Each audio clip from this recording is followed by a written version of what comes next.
আসসালামু আলাইকুম। এটিএন বাংলা সংবাদে সবাইকে স্বাগত জানাচ্ছি। তানিয়া ইসলাম রাত্রি। শুরুতেই সংবাদ শিরোনাম। ৭২-এর সংবিধান বাদ দিয়ে আগামীর বাংলাদেশের ঘোষণাপত্র দেবে বৈষম্য বিরোধী ছাত্র আন্দোলন। সরকারের কোনো সম্পৃক্ততা নেই বললেন প্রধান উপদেষ্টার প্রেস সচিব। লাখো শহীদের রক্তে রচিত সংবিধানকে অশ্রদ্ধা না করতে বৈষম্য বিরোধী ছাত্র নেতাদের প্রতি আহ্বান বিএনপির সিনিয়র নেতাদের। ফ্যাসিবাদ বিরোধী ঐক্য ধরে রাখার তাগিদ। সচিবালয়ে প্রবেশে ইস্যু করা অ্যাক্রিডিটেশন কার্ডের অধিকাংশই ভুয়া, জানালেন তথ্য সম্প্রচার উপদেষ্টা। অস্থায়ী পাস নিয়ে সংবাদ সংগ্রহ করতে পারবেন সাংবাদিকরা। শুনছিলেন সংবাদ শিরোনাম, এবার বিস্তারিত। ৭২-এর সংবিধান বাদ দিয়ে ৩১ ডিসেম্বর আগামীর বাংলাদেশের ঘোষণাপত্র দেবে বৈষম্য বিরোধী ছাত্র আন্দোলন। রাজধানীর বাংলা মোটরের সংগঠনটির কেন্দ্রীয় কার্যালয়ের সংবাদ সম্মেলনে জানানো হয়, নাৎসিবাদী সংগঠন হিসেবে আওয়ামী লীগকে অপ্রাসঙ্গিক হিসাবেও ঘোষণা করা হবে। ছাত্র আন্দোলনের আহ্বায়ক হাসনাত আব্দুল্লাহ জানিয়েছেন, ছাত্র জনতার আশা আকাঙ্ক্ষার দালিলিক প্রমাণ হবে এই ঘোষণাপত্র। রিপোর্ট মনির হোসেন তপুর। গণ অভ্যুত্থানে স্বৈরাচার আওয়ামী লীগ সরকারের পতনের পর থেকেই একের পর এক নানা ষড়যন্ত্র মোকাবেলা করে চলেছে বৈষম্য বিরোধী ছাত্র জনতা। তাদের দাবি, বিপ্লবের ঘোষণাপত্র ৫ আগস্ট না হওয়ার কারণে বিদেশে বসেই ষড়যন্ত্র করেই যাচ্ছে ফ্যাসিবাদীরা। এই গণ অভ্যুত্থানের বৈধতা নিয়ে প্রশ্ন তুলছে পতিত সরকারের দোসররা। তবে গণ অভ্যুত্থানকে ঘিরে মানুষের মধ্যে যে আকাঙ্ক্ষা সৃষ্টি হয়েছে তার দালিলিক প্রমাণ হিসেবে ৩১ ডিসেম্বর জাতির সামনে ঘোষণাপত্র দেবে বৈষম্য বিরোধী ছাত্র আন্দোলন, যেখানে ৭২-এর সংবিধান বাদ দিয়ে জনপ্রত্যাশা পূরণে অগ্রাধিকার থাকবে বলে জানান সংগঠনের আহ্বায়ক হাসনাত আব্দুল্লাহ। যেখান থেকে এক দফা ঘোষণা দেওয়া হয়েছে, ঠিক সেই জায়গা থেকে মুজিববাদী ৭২-এর সংবিধানের কবর রচিত হবে।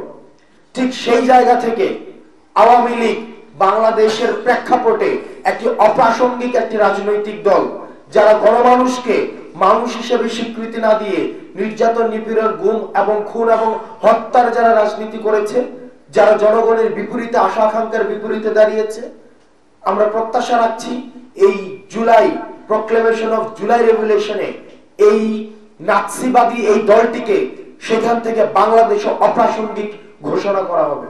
চা ও পোশাক শ্রমিক থেকে শুরু করে দলমত নির্বিশেষে ৩১ ডিসেম্বর সবাই কেন্দ্রীয় শহীদ মিনারে জমায়েত হবে বলে জানিয়েছেন বৈষম্য বিরোধী ছাত্র আন্দোলনের মুখ্য সংগঠক আব্দুল হান্নান মাসুদ। এখানে শহীদরা আসবে, শহীদ পরিবারের লোকজন আসবে, আহতরা আসবে।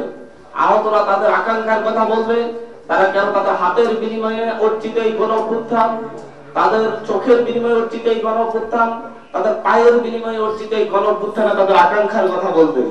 তারা বলবে তারা কেমন বাংলাদেশ দেখতে চাচ্ছে। ঐক্যের প্রতীক বৈষম্য বিরোধী ছাত্র আন্দোলন ও জাতীয় নাগরিক কমিটি কখনো রাজনৈতিক দল হিসেবে কাজ করবে না। এই প্ল্যাটফর্মগুলো মানুষের আকাঙ্ক্ষা পূরণে কাজ করবে বলে জানিয়েছেন নাগরিক কমিটির মুখ্য সংগঠক সার্জিস আলম। জাতীয় নাগরিক কমিটি থেকে হতে পারে, বৈষম্য বিরোধী ছাত্র আন্দোলন থেকে হতে পারে। দুই জায়গা থেকে যারা আগামীর বাংলাদেশের তরুণ প্রজন্মের নেতৃত্বের জায়গাটিতে যেতে চায়, এবং আমরা বিশ্বাস করি অবশ্যই এই অভ্যুত্থানের ডিমান্ড হচ্ছে তাদের সেখানে যাওয়া উচিত। তারা নতুন কোন রাজনৈতিক দল যেটি আসছে এক বা একাধিক, সেখানে তারা যুক্ত হতে পারে। ৩ আগস্ট কেন্দ্রীয় শহীদ মিনারে লাখো জনতার জমায়েতে রচিত হয়েছিল নতুন ইতিহাস। সেই সমাবেশ থেকেই এসেছিল ফ্যাসিবাদী হাসিনা সরকারকে হটানোর এক দফা ঘোষণা। এখন অপেক্ষা ৩১ ডিসেম্বর যে ঘোষণাপত্র দেবেন তাতে কতটা সফল হবেন তারা। মনির হোসেন তপু, এটিএন বাংলা, ঢাকা।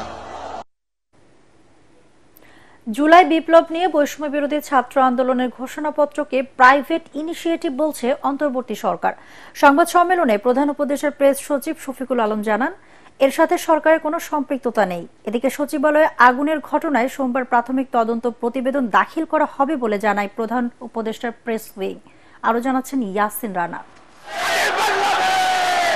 আগামী 31শে ডিসেম্বর জুলাই বিপ্লবের ঘোষণাপত্র প্রকাশ করবে তরুণ বিপ্লবীরা, যাকে দেশের দ্বিতীয় সংবিধান হিসেবেও আখ্যায়িত করছেন বৈষম্য বিরোধী ছাত্র আন্দোলনের নেতারা।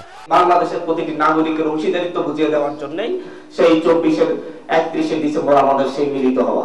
এ বিষয়ে অন্তর্বর্তী সরকারের অবস্থান ব্যাখ্যা করে প্রধান উপদেষ্টার প্রেস উইং। এটা একটা প্রাইভেট ইনিশিয়েটিভ, আমরা এটাকে প্রাইভেট ইনিশিয়েটিভ হিসেবে দেখি। আমাদের গভর্নমেন্টের কোনো ইয়ে না, আমরা এর মধ্যে এই গভর্নমেন্টের সাথে এটার কোনো সম্পৃক্ততা নাই। যারা এটাকে প্রাইভেটলি, যারা এটাকে সাপোর্ট করছেন, এটা প্রাইভেট ইনিশিয়েটিভকে সাপোর্ট করছেন, এটার মধ্যে আমাদের গভর্নমেন্টের কোনো সম্পৃক্ততা নেই। প্রধান উপদেষ্টার বাসভবন যমুনার সামনে আয়োজিত ব্রিফিংয়ে উপপ্রেস সচিব আজাদ মজুমদার জানান, সচিবালয়ে আগুনের ঘটনায় সোমবার জমা দেওয়া হবে তদন্ত প্রতিবেদন, তবে এখনই তা প্রকাশ করা হবে না বলেও জানান তিনি। তদন্ত কমিটির প্রধান আজকে জানিয়েছেন যে আগামীকালকে ওনারা প্রাথমিক প্রতিবেদনটি মাননীয় প্রধান উপদেষ্টার কাছে হস্তান্তর করবে। তদন্ত কাজ এই মুহূর্তে খুব সাকসেসফুলি চলমান আছে। তদন্ত কাজের অংশ হিসেবে ওনারা যাবতীয় প্রয়োজনীয় আলামতগুলো সংগ্রহ করেছেন এবং এর মধ্যে কিছু আলামত দেশে পরীক্ষা নিরীক্ষা করা হচ্ছে। ওনারা যদি প্রয়োজন মনে করেন কিছু আলামত দেশের বাইরে পাঠিয়েও পরীক্ষা নিরীক্ষা করা হবে বলে ওনারা আমাদেরকে জানিয়েছেন। এ সময় ঢাকা বিশ্ববিদ্যালয় এলাকায় শেখ হাসিনার গ্রাফিতি মুছে দেওয়ার ঘটনা কর্তৃপক্ষের অনিচ্ছাকৃত ভুল বলেও জানায় প্রেস উইং। শেখ হাসিনার গ্রাফিতি মুছে ফেলার বিষয়টি একটা ভুল বোঝাবুঝি থেকে হয়েছে। আমাদেরকে ঢাকা বিশ্ববিদ্যালয়ের কর্তৃপক্ষ জানিয়েছেন যে ওনারা এই গ্রাফিতিটা আবার নতুন করে করবেন এবং ঢাকা বিশ্ববিদ্যালয়ের কর্তৃপক্ষ ওনারা একটা সিদ্ধান্ত নিয়েছেন, বিশ্ববিদ্যালয়ে আইন বলে ওনারা এই জুলাই বিপ্লবের যে স্মৃতি স্মারকগুলো ঢাকা বিশ্ববিদ্যালয়ের ক্যাম্পাসে রয়েছে, এর মধ্যে গ্রাফিতি রয়েছে, এগুলো ওনারা বিশ্ববিদ্যালয় কর্তৃপক্ষ নিজ দায়িত্বে ভবিষ্যতে সংরক্ষণ করবেন। প্রকৃত সাংবাদিকের বাইরে কেউ অ্যাক্রিডিটেশন কার্ড পাবে না জানিয়ে তারা বলেন, কেউ যেন সচিবালয়ে তদবির বাণিজ্য করতে না পারে সে বিষয়েও সচেতন রয়েছে সরকার। ইয়াসিন রানা, এটিএন বাংলা, ঢাকা। লাখো শহীদের রক্তের বিনিময়ে রচিত সংবিধানকে অশ্রদ্ধা না করতে বৈষম্য বিরোধী ছাত্র নেতাদের আহ্বান জানিয়েছেন বিএনপির স্থায়ী কমিটির সদস্য মির্জা আব্বাস। ২৪-এর আন্দোলনকে নিজেদের একক কৃতিত্ব দাবি করে ফ্যাসিবাদ বিরোধী ঐক্যে বিভক্তি সৃষ্টি না করার আহ্বান জানান তিনি। রাজধানীতে সাংবাদিকদের সাথে মতবিনিময় সভায় তিনি এসব কথা বলেন। স্বৈরাচারের প্রেতাত্মাদের প্রশাসনে রেখে অন্তর্বর্তীকালীন সরকার কি সংস্কার করতে চায় সেই প্রশ্ন রাখেন বিএনপি নেতারা। কামরুজ্জামান রাজীবের রিপোর্ট। গণমাধ্যমের সাংবাদিকদের সাথে মত বিনিময় সভার আয়োজন করে ঢাকা মহানগর দক্ষিণ বিএনপির নবনির্বাচিত কমিটি। এতে যোগ দিয়ে বিএনপির সিনিয়র নেতারা সাম্প্রতিক রাজনীতির বিভিন্ন প্রসঙ্গে কথা বলেন। নেতারা বলেন, স্বৈরাচার সরকার পালালেও সংকট এখনো কাটেনি। সংকট থেকে উত্তরণে প্রয়োজনীয় সংস্কার করে দ্রুত নির্বাচনের পথে হাঁটতে হবে। প্রধান অতিথির বক্তব্যে মির্জা আব্বাস বলেন, নির্বাচন দেশের মানুষের অধিকার, মানুষের ভোটাধিকার ফিরিয়ে দিতেই বিএনপি নির্বাচন চায়। এত বিরোধিতার পরও বাকশালী সচিবকে নিয়োগ দেওয়া হয়েছে কন্ট্রাক্টে এই কয়েকদিন আগে। বাকশালীদের প্রেতাত্মাকে বগল দাবা করে নিয়ে আপনারা কি সংস্কার করবেন, জাতির কাছে প্রশ্ন জাগে। আমরা কি আওয়ামী লীগকে আবার ফিরিয়ে আনার রাস্তা করে দিচ্ছি? এ সময় ২৪-এর আন্দোলনকে ব্র্যান্ডিং না করার আহ্বান জানিয়ে মির্জা আব্বাস বলেন, জাতি তরুণ প্রজন্মের দিকে তাকিয়ে আছে। ফ্যাসিবাদ বিরোধী ঐক্যে বিভক্তি সৃষ্টি হয় এমন কোনো কথা না বলার তাগিদ দেন তিনি। আমি ৭২-এর সংবিধানের সমর্থক নই, আমি ৭১-এর মুক্তিযুদ্ধের রক্তের সমর্থক। আমি সংবিধান একটি রাফ খাতা নয়, ছুঁড়ে ফেলে দিলাম। জাতি তাকিয়ে আছে আপনাদের দিকে। ২৪-এর আন্দোলনকে কেউ ব্র্যান্ডিং করার চেষ্টা করবেন না, এমন কথা না বলাই ভালো যে কথা দেশের মানুষ পছন্দ করবে না। জাতির ভিতরে দয়া করে আপনারা বিভক্তি আনবেন না। এদিকে বিজয় দিবস উপলক্ষে রিকশা, ভ্যান ও অটো চালক দলের নেতাকর্মীদের নিয়ে জিয়াউর রহমানের সমাধিতে শ্রদ্ধা জানানোর পর রুহুল কবির রিজভী অভিযোগ করেন, ৭১-এর বিরোধীরা বিএনপির নামে কলঙ্ক লেপন করে রাজনৈতিক ফায়দা হাসিলের চেষ্টা করছে। ৫ই আগস্টের পরের দিনে কি করে ইসলামী ব্যাংকগুলো আপনারা দখল করেছেন, এটাকে জনগণ দেখেনি? শেখ হাসিনার সাথে আঘাত করে সেদিন জাননি এরশাদের কুলাঙ্গারের নির্বাচনে আপনারা তো ইসলাম নিয়ে রাজনীতি করেন। ইসলাম মানে কি বারবার মুনাফিকি করা? ৭১ থেকে আপনার ৫ই আগস্ট পর্যন্ত গণতন্ত্রের প্রশ্নে কখনো মাথা নিচু করেনি বিএনপি। ভারতের সাথে সম্পর্ক উন্নয়নে তারা এখন গণহত্যাকারীদের ক্ষমা করার কথা বলছে বলেও অভিযোগ করেন তিনি। সেটাই প্রতিষ্ঠিত হবে, এটাই আমি কামরুজ্জামান রাজীব, এটিএন বাংলা, ঢাকা। এবং এটাই আমি আহ্বান রাখছি। সচিবালয়ে প্রবেশে ইস্যু করা অ্যাক্রিডিটেশন কার্ডের অধিকাংশ ভুয়া বলে জানিয়েছেন তথ্য ও সম্প্রচার উপদেষ্টা নাহিদ ইসলাম। সেজন্যই সব কার্ড বাতিল করা হয়েছে দাবি করে তথ্য উপদেষ্টা বলেন, সোমবার থেকে অস্থায়ী পাস নিয়ে সচিবালয়ের সাংবাদিকরা খবর সংগ্রহ করতে পারবেন। বলেন, নতুন করে যাচাই বাছাইয়ের পর ইস্যু করা হবে এসব কার্ড। বিস্তারিত জানাচ্ছেন ফজলে রাব্বি। প্রশাসনের প্রাণকেন্দ্র সচিবালয়ে ঢোকার ক্ষেত্রে আগেও ছিল কড়াকড়ি। বিশেষ পাস নিয়ে কেবল প্রবেশ করা যায়, এখানে ঢুকতে পারে না অনুমোদিত স্টিকারবিহীন কোনো গাড়ি। কিন্তু রোববার ছিল সম্পূর্ণ ভিন্ন চিত্র। এদিন কেবল উপদেষ্টা, সচিব এবং বিভিন্ন সংস্থার প্রধান ছাড়া কেউ গাড়ি নিয়ে ঢুকতে পারেননি। বিশেষ অনুমতি নিয়ে প্রবেশ করতে পেরেছেন অল্প কিছু দর্শনার্থী। তবে সংবাদকর্মীদের সব অ্যাক্রিডিটেশন কার্ড বাতিল হয়ে যাওয়ায় এদিন ঢুকতে পারেননি কোনো সাংবাদিক।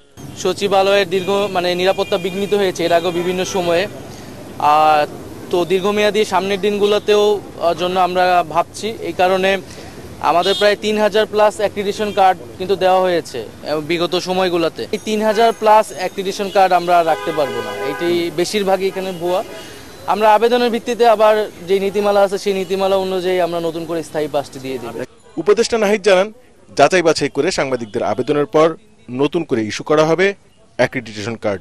তবে এর আগ পর্যন্ত বিকল্প ব্যবস্থায় সংবাদকর্মীদের প্রবেশের ব্যবস্থা করা হচ্ছে। কালকে থেকে আপনারা সচিবালয়ে প্রবেশ করতে পারবেন একটা নির্দিষ্ট সংখ্যায়। সেটার জন্য একটা অস্থায়ী ব্যবস্থা আমরা করে দিব। একটা সীমিত সংখ্যা, হয়তো আগের মতো এত হবে না, প্রত্যেকটা হাউস অনুযায়ী হয়তো আমরা একটা সংখ্যা ধরে এটা আমরা অস্থায়ী করে দিব। আগুনে ক্ষতিগ্রস্ত মন্ত্রণালয়গুলোর উপদেষ্টা ও কর্মচারীরা বিকল্প ভবনে অফিস করছেন। তথ্য ও সম্প্রচার মন্ত্রণালয়ের উপদেষ্টা অফিস করছেন তথ্য অধিদপ্তরে। স্থানীয় সরকার ও ডাক ও টেলিযোগাযোগ উপদেষ্টা অফিস করছেন দক্ষিণ সিটি কর্পোরেশনের নগর ভবন এবং আগারগাঁয়ের ডাক ভবনে। ফজলে রাব্বি, এটিএন বাংলা, ঢাকা।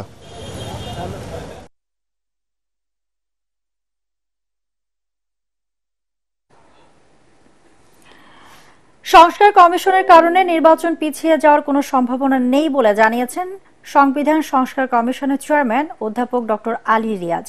জাতীয় ঐক্য ও সংবিধান সংস্কার নিয়ে এটিএন বাংলার আয়োজনে ইস্পাহানী মির্জাপুর শুভরাত্রি আলোচনা অনুষ্ঠানে অংশ নিয়ে তিনি একথা বলেন। অন্যদিকে এটিএন বাংলার বার্তা পরিচালক হাসান আহমেদ চৌধুরী কিরণ বলেন, সংস্কার ও নির্বাচনকে মুখোমুখি করে জাতীয় ঐক্য যাতে বিনষ্ট না হয় সেদিকে অন্তর্বর্তীকালীন সরকার, রাজনৈতিক দল ও ছাত্র নেতৃবৃন্দকে সজাগ থাকতে হবে। বিস্তারিত জানাচ্ছেন খায়রুল ইসলাম। কারো কারো মধ্যে আশা, কারো কারো মধ্যে হতাশা, নানা কিছু। কিন্তু জাতীয় ঐক্য ও সংবিধান সংস্কার নিয়ে এটিএন বাংলার আলোচনা অনুষ্ঠান ইস্পাহানী মির্জাপুর শুভরাত্রিতে অংশ নেন সংবিধান সংস্কার কমিশনের চেয়ারম্যান অধ্যাপক ডক্টর আলী রিয়াজ। তিনি সংবিধান সংস্কারের নানা দিক নিয়ে আলোচনা করেন। বলেন, ফ্যাসিবাদ যাতে আর ফিরে না আসে সে বিষয়ে সবাইকে ঐক্যবদ্ধভাবে কাজ করতে হবে। রাষ্ট্রীয় আনুকূল্যে এদেশে লুট হয়েছে এবং এটা এক পরিবার যুক্ত ছিল। ব্যাংকের টাকা লুট করা হয়েছে, উন্নয়নের নামে টাকা লুট করা হয়েছে। এটা হচ্ছে ক্লেপ্টোক্রেসি। 75 থেকে 90 পর্যন্ত রাষ্ট্রপতির হাতে যে ক্ষমতা ছিল সেই ক্ষমতা সবটাই আপনি নিয়ে আসলেন প্রধানমন্ত্রীর কাছে। প্রধানমন্ত্রীর পুতুল হওয়া ছাড়া রাষ্ট্রপতির কিছু করার নাই, সংবিধান বলছে তাই। সংস্কার কমিশনের কারণে নির্বাচন পিছিয়ে যাওয়ার কোনো সম্ভাবনা নেই। 2025 সালে নির্বাচনের যে আশ্বাস রয়েছে সে পথেই এগিয়ে যাচ্ছে সংস্কার কমিশন বলেও জানান ডক্টর আলী রিয়াজ। অধ্যাপক ইউনূস তো একটা পথ তৈরি করে দিয়েছেন যে আমরা কবে করব। ওনার সরকার ওনার সরকার 2025 সালের ডিসেম্বরের মধ্যে করতে চান। যদি প্রয়োজন হয়, যদি প্রয়োজন যদি হবে না কখন, উনি কিন্তু এটাও বলেছেন কখন হবে না যখন রাজনৈতিক দলগুলোর মধ্যে, সমাজের মধ্যে কিছু ঐকমত্য তৈরি হবে। এগুলি আলাদা আলাদা ভাবে আছে, এগুলিকে সকলে মিলে এসে একটা জায়গায় দাঁড়াতে হবে। দাঁড়ালে নির্বাচন তো করতে হবে। নির্বাচন ছাড়া তো আপনার কেউ তো নির্বাচন হবে না বলছে না। সংস্কার নির্বাচনকে আমরা যাতে মুখোমুখি না করে দেশের মধ্যে ছাত্র জনতা, রাজনৈতিক দলগুলোর যে অবস্থান রয়েছে সে অবস্থানকে যাতে কোনোভাবে আমরা এমন কোনো পরিস্থিতি তৈরি না করি যাতে এই পতিত সরকারের যারা প্রেতাত্মারা রয়েছেন তারা কোনো আশ্রয় প্রশ্রয় পেয়ে যায়। এটিএন বাংলার বার্তা পরিচালক হাসান আহমেদ চৌধুরী কিরণ বলেন, পতিত আওয়ামী সরকার দেশের সকল কাঠামোকে ধ্বংস করে মানুষের অধিকার ভূলণ্ডিত করেছিল। এই হত্যাকারীরা, এই জুলুমকারীরা, এই ফ্যাসিস্ট সরকারের যারা দোষর ছিলেন তারা ইতিহাসের আস্থা করে তারা নিক্ষিপ্ত হবেন এবং সে আস্থা করে যারা নিক্ষিপ্ত হবেন তাদেরকে নিশ্চয়ই রাষ্ট্র সরকার বিচারের মাধ্যমে শাস্তির আওতা আনবেন। ইতিহাসের খলনায়করা বিচারের মাধ্যমে কারাগারে যাবে, আর জুলাই বিপ্লবের শহীদরা ইতিহাসের মহানায়ক হয়ে বেঁচে থাকবে জানিয়ে হাসান আহমেদ চৌধুরী কিরণ বলেন, কোন ষড়যন্ত্রকারী জুলাই বিপ্লবের অর্জনকে নস্যাৎ করতে পারবে না। তাই ছাত্র জনতা সবাইকে ঐক্যবদ্ধভাবে কাজ করতে হবে। কিছু কিছু অংশ বেশি সংস্কার করা। খায়রুল ইসলাম, এটিএন বাংলা, ঢাকা। এটি হচ্ছে মূলত পুনর্লিখন বলতে বুঝিয়েছে। সোমবার রাজধানীর এক প্রান্ত শাহবাগ সড়ক অবরোধ করে আন্দোলন করে একদল ট্রেনি চিকিৎসক। আরেক প্রান্ত জাহাঙ্গীর গেইটে সড়ক অবরোধ করেন চাকরিচ্যুত ও বাধ্যতামূলক অবসরে পাঠানো সশস্ত্র বাহিনীর সদস্যরা। ঢাকার গুরুত্বপূর্ণ দুই সড়কের এমন দশায় দিশেহারা নগরবাসী। বিস্তারিত জানাচ্ছেন মাজহারুল হক মুহাজির। রাজধানী ঢাকা যেন দাবি আদায়ের নগরী, যার প্রধান উপাদান সড়ক অবরোধ করে আন্দোলন। ভাতা বাড়ানোর দাবিতে রোববার সকাল থেকে রাজধানীর গুরুত্বপূর্ণ পয়েন্ট শাহবাগে জড়ো হতে থাকেন ট্রেনি চিকিৎসকরা। এরপর বেলা 11:30টার দিকে তারা শাহবাগ মোড় অবরোধ করেন। নগরীর আরেক প্রান্ত জাহাঙ্গীর গেট এলাকায় প্রায় 2 ঘন্টা সড়ক অবরোধ করে রাখেন বাধ্যতামূলক অবসরে পাঠানো সশস্ত্র বাহিনীর সদস্যরা, যার প্রভাবে দিনভর মহাখালী, বনানী, তেজগাঁও, বিজয় সরণি সহ আশেপাশের এলাকায় তীব্র যানজট সৃষ্টি হয়। ভোগান্তিতে পড়েন সবাই। যানজট নিয়ন্ত্রণে হিমশিম খান আইন শৃঙ্খলা বাহিনীর সদস্যরাও। আসর আজান দিচ্ছে, আশা করতেছি মাগরিবের আজান শুনে যাব বাসে থাকতে থাকতে। ন্যাশনাল কিডনিতে উঠছি, এই এতক্ষণ গাড়ির মধ্যে জাম হয়ে পড়েছে। ওই হেল্পার একবার নামে ওই দিকে জায়গা আবার এদিকে আসে। ওদের দাবি দেওয়া তো আর কি নির্বাচিত সরকারের মাধ্যমে হবে, এটা এই সরকার তো ওদের দাবি দেওয়া পূরণ করতে পারবে না। শাহবাগ বন্ধ, এই কারণে যত আপনার মিরপুরগামী গাড়ি সবগুলো আমাদের এই পূর্ব সিগন্যাল দিয়ে আছে। আমরা আমাদের গাড়িগুলাই কন্ট্রোল করতে পারি না, যেহেতু রাস্তা ছোট, যানজট বেয়া, গাড়ি সংখ্যা বেশি, তার উপরে আবার নতুন করে গাড়ি, এই কারণে আমাদের একটু হিমশিম খেতে হচ্ছে। সড়কের ভোগান্তির প্রভাব গিয়ে পড়ে মেট্রো রেলেও। বিকল্প হিসেবে মেট্রো সুবিধা নিতে চাইলেও সেখানেও দেখা যায় ভিড়। মেট্রোতে চোরাই উত্তরা নর্থে যেতে যাচ্ছিলাম, কিন্তু এখানে এসে দেখি এত লম্বা লাইন। হাতিরপুল থেকে হেঁটে আসছিলাম, আমি দেখলাম যে রাস্তায় যে ট্রাফিক জ্যামের, ঢাকা শহর ছেড়ে পালিয়ে যাওয়া ছাড়া আমাদের কোনো উপায় নেই। হযরত শাহজালাল বিমানবন্দরের উদ্দেশ্যে রওনা হওয়া বিদেশগামী অনেক যাত্রী এবং অসংখ্য অ্যাম্বুলেন্সকেও এই যানজটে আটকে থাকতে দেখা গেছে। বলা হয়, চীনের দুঃখ যদি হয় হোয়াংহো নদী, তাহলে রাজধানী ঢাকার দুঃখ নগরীর যানজট, যা 5 আগস্ট পরবর্তী বাংলাদেশে সড়ক অবরোধ করে যেসব দাবি আদায়ের আন্দোলন হচ্ছে তাতে ভিন্ন মাত্রা যোগ করেছে। তাই তো সাধারণ জনগণ বলছেন, এই ভোগান্তি নিরসনে সরকারকে আরো কঠোর হতে হবে, অন্যথায় এভাবেই ঘন্টার পর ঘন্টা জ্যামে বসে থাকতে হবে তাদের। মাজহারুল হক মুহাজির, এটিএন বাংলা, ঢাকা। মাগুরার মোহাম্মদপুরে দীর্ঘ 16 বছর পর বিএনপির বিশাল জনসভা অনুষ্ঠিত হয়েছে। রোববার বিকালে মোহাম্মদপুর উপজেলার মিনি স্টেডিয়াম মাঠে উপজেলা বিএনপির উদ্যোগে এই জনসভা অনুষ্ঠিত হয়। এতে বক্তব্য রাখেন মাগুরার সাবেক সংসদ সদস্য কাজী সালিমুল হক কামাল ও ঢাকা মহানগর দক্ষিণ যুবদলের সদস্য সচিব রবিউল ইসলাম নয়ন। এ সময় আরও উপস্থিত ছিলেন মাগুরা জেলা, উপজেলা বিএনপি ও এর অঙ্গ সংগঠনের নেতাকর্মীরা।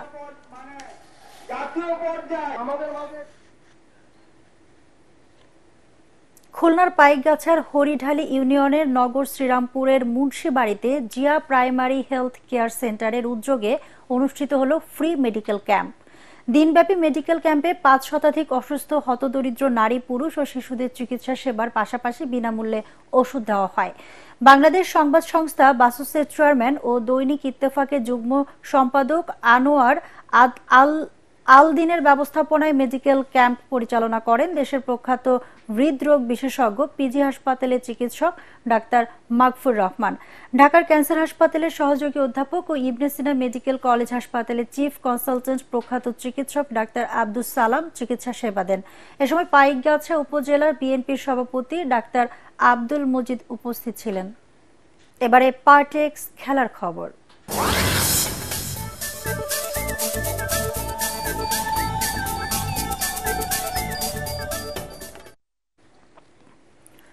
ফরচুন বরিশাল এবং দুর্বার রাজশাহীর ম্যাচ দিয়ে সোমবার দুপুরে মাঠে গড়াচ্ছে বাংলাদেশ প্রিমিয়ার লিগ বিপিএল এর 11তম আসর। ম্যাচ পূর্ববর্তী সংবাদ সম্মেলনে বরিশালের অধিনায়ক তামিম ইকবাল বলেন, নির্দিষ্ট দিনে ভালো খেলাটাই গুরুত্বপূর্ণ। অন্যদিকে দুর্বার রাজশাহীর কোচ ইজাজ আহমেদ জানান, এই ফরম্যাটে যে কোনো একজনই ম্যাচ জেতাতে পারে। দিনের দ্বিতীয় ম্যাচে সন্ধ্যায় মাঠে নামবে ঢাকা ক্যাপিটালস এবং রংপুর রাইডার্স। রিপোর্ট করছেন এস.এম. আশরাফ। হিসেব নিকেশ সমীকরণ মাঠের ছক কষা, সব আয়োজন শেষ। এবার মূল্যরায়ে নামার অপেক্ষায় বিপিএল এর ফ্রাঞ্চাইজিগুলো। একাডেমি মাঠে দেশি বিদেশি ক্রিকেটারদের নিয়ে রীতিমতো তারার মেলা বসেছে টুর্নামেন্ট শুরুর আগের দিন। তবে প্রথম দিন প্রথম ম্যাচেই মাঠে নামাটা যে কোনো দলের জন্যই চ্যালেঞ্জিং। সে পরীক্ষায় নামছে বর্তমান চ্যাম্পিয়নরা। আমার defending champion will definitely try to defend the title, আর individually I will just try and do my best because আমি একটু সবসময় একটা কথা বলতে পারি, if you do the right things and if you prepare well then you're good. Sometimes টুর্নামেন্টে আপনার মতো নাও যেতে পারে, sometimes টুর্নামেন্টে আপনি যা চিন্তা করছেন তার চেয়েও ভালো হতে পারে। অন্যদিকে প্রথমবারের মতো বিপিএলে আসা রাজশাহীর স্কোয়াডে প্রাধান্য পাচ্ছেন তরুণরা। কোচ ইজাজ আহমেদও তাদের উপর আস্থা রাখছেন। Any single player can win the game, so we have a good young team. Hopefully we have a good combination of young players and experienced cricketer as well. এর আগে টুর্নামেন্টের ড্রিঙ্কিং পার্টনারের নাম ঘোষণা করতে এসে বিসিবি পরিচালক নাজমুল আবিদিন ফাহিম বলেন, ক্রিকেটারদের অনুরোধেই একাডেমি মাঠ ঢেকে দেওয়া হয়েছে। তারা এখান থেকে প্রাইভেসি চাচ্ছে, যদি হয়ে থাকে আমরা এটা ফার্দার ভেরিফাই করতে পারবো। ডেফিনেটলি আমরা চাইবো যে মিডিয়া যেন সহজে কভার করতে পারে, এটা ডেফিনেটলি চাইবো। বাট আমি জানি না, এটা আরো ডিটেইলে আমি হয়তো যাওয়ার চেষ্টা করবো এবং দেখবো যেটা কি অবস্থা হচ্ছে, এবং যদি মনে করি এটা ওপেন করে দেওয়া উচিত তাহলে ডেফিনেটলি আমরা এটা ওপেন করে দেবো। 3 জানুয়ারি পর্যন্ত মিরপুরে খেলবে দলগুলো। এরপর 6 জানুয়ারি সিলেট আর 25 জানুয়ারি চট্টগ্রামে হবে বিপিএল এর এবারের আসর। এস.এম. আশরাফ, এটিএন বাংলা, ঢাকা। শেষ করার আগে সংবাদ শিরোনাম আরেকবার। 72-এর সংবিধান বাদ দিয়ে আগামীর বাংলাদেশের ঘোষণাপত্র দেবে বৈষম্য বিরোধী ছাত্র আন্দোলন। সরকারের কোনো সম্পৃক্ততা নেই বললেন প্রধান উপদেষ্টার প্রেস সচিব। লাখো শহীদের রক্তে রচিত সংবিধানকে অশ্রদ্ধা না করতে বৈষম্য বিরোধী ছাত্র নেতাদের প্রতি আহ্বান। বিএনপির সিনিয়র নেতাদের ফ্যাসিবাদ বিরোধী ঐক্য ধরে রাখার তাগিদ। সচিবালয়ে প্রবেশে ইস্যু করা অ্যাক্রিডিটেশন কার্ডের অধিকাংশই ভুয়া, জানালেন তথ্য সম্প্রচার উপদেষ্টা। অস্থায়ী পাস নিয়ে সংবাদ সংগ্রহ করতে পারবেন সাংবাদিকরা। দর্শক, পরবর্তী সংবাদ দেখার আমন্ত্রণ জানিয়ে এখনকার মতো শেষ করছি। এটিএন বাংলা সংবাদ ইউটিউবে দেখতে ব্রাউজ করুন youtube/ATN বাংলা নিউজ। ধন্যবাদ সবাইকে।